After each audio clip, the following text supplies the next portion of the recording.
Bonjour à tous, aujourd'hui on se retrouve pour tester une dashcam, en fait une caméra embarquée dans la voiture, de la marque Red Tiger qui est la F7N. Et vous allez voir, l'avantage de cette caméra, ce n'est pas une seule caméra, c'est même deux caméras en une, pour l'avant et pour l'arrière, mais on va regarder ça tout de suite. Et oui, puisque dans la boîte on retrouve un manuel d'utilisation, alors il n'y a pas du tout le français, hein, il y a l'anglais, l'espagnol, mais pas le français. Un câble pour la brancher sur l'allume-cigare qui fait un peu plus de 3 mètres et qui sort en micro USB, notre dashcam avec son écran derrière et son petit support que l'on vient glisser dessus comme ça et qu'on va coller sur le pare-brise pour la faire tenir grâce à un scotch double face 3M. Sachez qu'à l'intérieur du package, il y en a un deuxième et comme je vous l'ai expliqué, une caméra supplémentaire pour l'arrière qui va se relier à la caméra principale via un câble fourni de 6,10 mètres. Ça paraît long, mais il se peut que votre voiture, si vous avez, je sais pas moi, une grande berline, eh bien ça ne suffira pas. Alors, sachez que la marque vend une extension de 10,06 m, si des fois ce câble est trop court pour vous. Cette caméra derrière va soit se visser dans ce que vous voulez grâce aux petits vis qui sont fournis, ou soit via un adhésif double face, vous pouvez la coller où vous voulez. Si on revient sur notre caméra, si on prend la face avant, son objectif est un Sony IMX 415 avec une ouverture 1.5. Elle va filmer en Ultra HD 4K en 3840 par 2160. Alors ça, c'est si elle est seule et qu'elle n'est pas raccordée à une caméra arrière. Si elle est raccordée à la caméra arrière, à ce moment-là, on passe en une résolution de 2160p et à l'arrière, on sera toujours en 1080p. Elle embarque le Wi-Fi, et oui, vous allez pouvoir la connecter à votre smartphone, et elle intègre le GPS afin de pouvoir enregistrer toutes les coordonnées GPS des images qu'elle filme. Sur le côté ici, on retrouve 3 boutons pour pouvoir naviguer dans les menus. À l'arrière, un écran de 6,16 pouces qui n'est pas tactile. De l'autre côté, ici, on retrouve un bouton d'allumage et d'extinction et qui va servir aussi de bouton retour dans les menus et un emplacement pour une carte micro SD. Alors, vous pouvez en mettre une jusqu'à 256 Go, mais la marque en fournit une de 32 Go avec la caméra. Donc ça va vous permettre d'enregistrer vos images et ce qui est sympa, c'est que les images enregistrées sont en MP4. Donc vous pouvez les regarder depuis votre ordinateur via par exemple un logiciel comme VLC. Et dessous, on retrouve deux haut-parleurs si des fois vous voulez voir vos images dessus, ça vous permet d'entendre les sons qu'il y a autour. Alors cette caméra-là est dotée d'un super condensateur qui va lui permettre en fait de fonctionner dans des températures extrêmes. Et oui, on sait très bien que l'habitacle d'un véhicule peut atteindre des températures excessives, hein. Donc elle va pouvoir fonctionner entre moins 15 degrés et 65 degrés. Et on va en reparler, mais pour moi c'est un point faible, elle n'embarque pas de batterie, il faut qu'elle soit branchée en continu sur votre allume-cigare pour pouvoir fonctionner, ou sur une batterie externe, hein, ça pourrait marcher. Hein. C'est un micro USB complètement classique. D'ailleurs, c'est ce que je vais faire tout de suite. Je la branche. Alors vous pouvez voir, l'écran est plutôt lumineux. On va voir d'origine l'image qu'il y a sur la caméra avant. Et si on branche la caméra arrière dessus, on va voir un petit encart qui va se créer en haut à droite, voilà, où on voit ce que voit la caméra arrière. Les images vont être enregistrées sur deux fichiers différents, un pour l'arrière et un pour l'avant. Et d'ailleurs, il y a deux dossiers différents sur la carte SD. Donc ça, c'est plutôt pratique pour s'y repérer. Et si on va dans les menus, donc on peut ici lancer la vidéo. Sur Relect, là, ici, on peut accéder à tous nos fichiers. Et si je vais sur Réglages, on peut choisir la résolution de la caméra. Donc soit en 2160 30 fps, en 1440p 60 fps ou en 1080p 120 fps. Et si on branche la caméra arrière, et bien là on va changer. Là on a deux choix, soit 1160p sur la caméra avant et 1080p sur la caméra arrière, ou 1440p et 1080p. On peut choisir d'enregistrer ou pas l'audio, de mettre un dateur sur toutes les vidéos.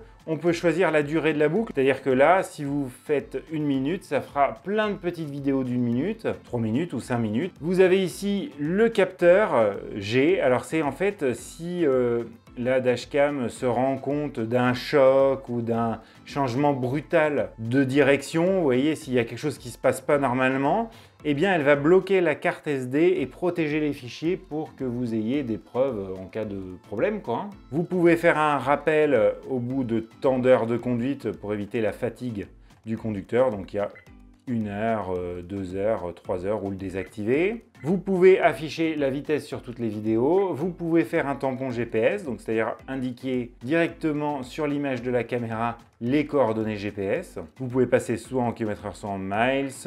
Vous pouvez retourner l'image de la caméra si vous ne la mettez pas dans le bon sens. Ici, c'est pour télécharger l'application qui va pouvoir fonctionner avec cette caméra, mais on va en parler tout à l'heure.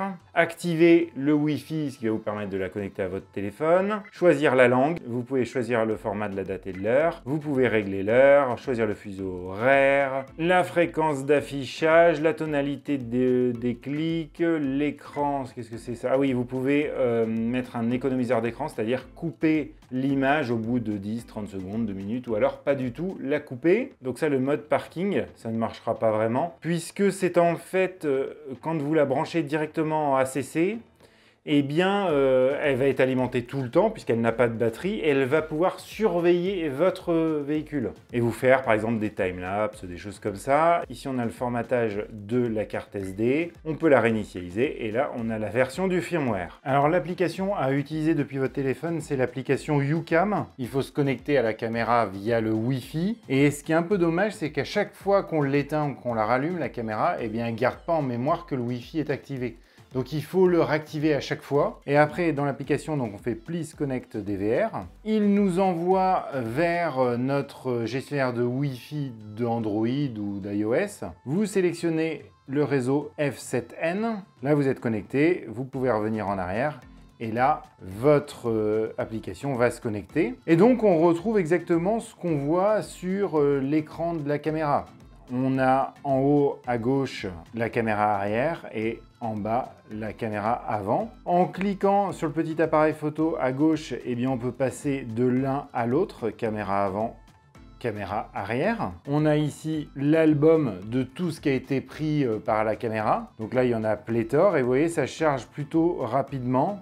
Si on regarde ma petite virée de tout à l'heure, après on voit que le réseau Wi-Fi n'est pas forcément suffisant pour envoyer là du 4K par exemple, c'est quand même un peu compliqué. Et ici, ce qui est sympa, c'est que vous pouvez lancer ou arrêter l'enregistrement en cliquant sur le petit point rouge. Voilà, là j'ai arrêté l'enregistrement et là je relance l'enregistrement. Donc là on va l'arrêter et on va aller dans le côté qui est sympa, je trouve, c'est le petit engrenage où en fait vous allez retrouver tous les réglages que vous avez directement sur la caméra.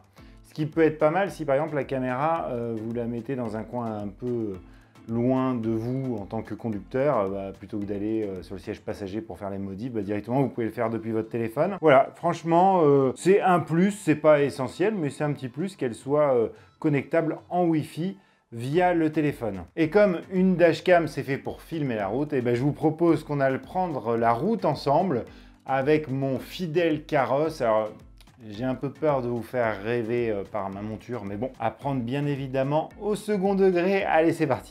Even when you feel low, you can still go. Even when you feel slow, you can still go. Even when there's no hope, you can still go. I never answer to no, man, I still go. Go, go, go, go,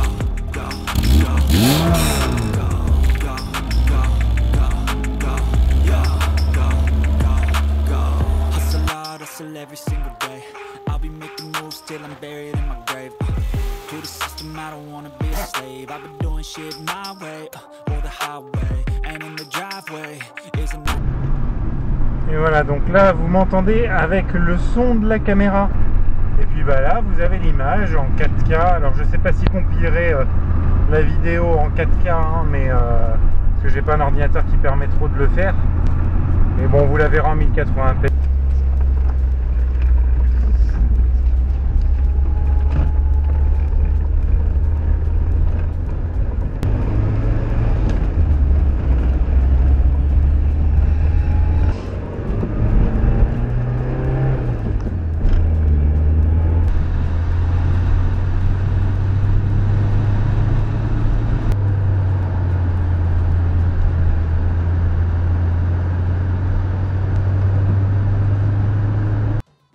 voilà pour le test de cette caméra. Alors franchement, je suis assez surpris. Alors moi, c'est la première dashcam digne de ce nom que je teste.